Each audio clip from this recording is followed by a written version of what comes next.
I'm a bit afraid. You must be very tired. So should I talk much? Can I share my story with you? Okay. Okay, thank you.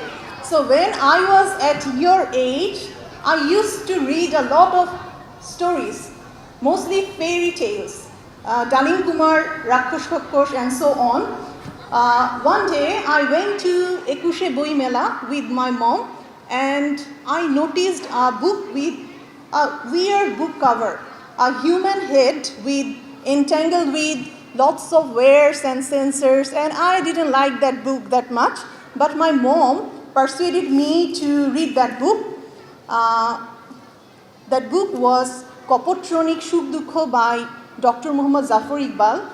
And I'm happy, today I'm happy because I listened to my mom and I took that book, because that book took me out of land of fairies and introduced me to our world of artificial intelligence and robotics, and I developed love for robotics since then.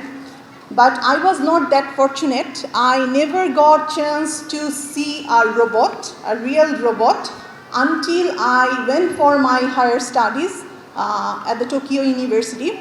One day I heard from my friends, my Japanese friends, that there will be a performance by robot. A humanoid robot will perform Japanese classical dance. And I was so excited. Oh, I will get the chance to see a dance performance by a humanoid robot. So I went there. I was eagerly waiting at the auditorium, a nice auditorium like this one. And then when the program starts, the humanoid robot and a Japanese dancer both entered the stage. And the dancer started her performance, but the robot nearby he stood and kept watching. And what he was doing, do you know? He was just watching and learning.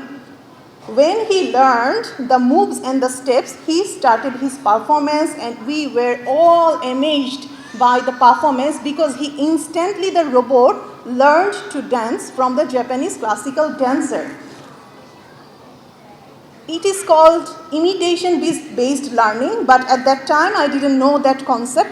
But I was so impressed by the capability of artificial intelligence that I decided to pursue my higher studies in robotics and do my research on robotics. So that was my my second love, my second special day that triggered me to do further work on robotics. Later, during my PhD and my postdoc, I got ample scope to work on several fantastic, fascinating projects on robotics, but I felt truly happy when, for the first time, I had the opportunity to do what? Can you guess? When I felt truly happy? When I had the opportunity to use robotics to solve a real-world problem of some helpless people.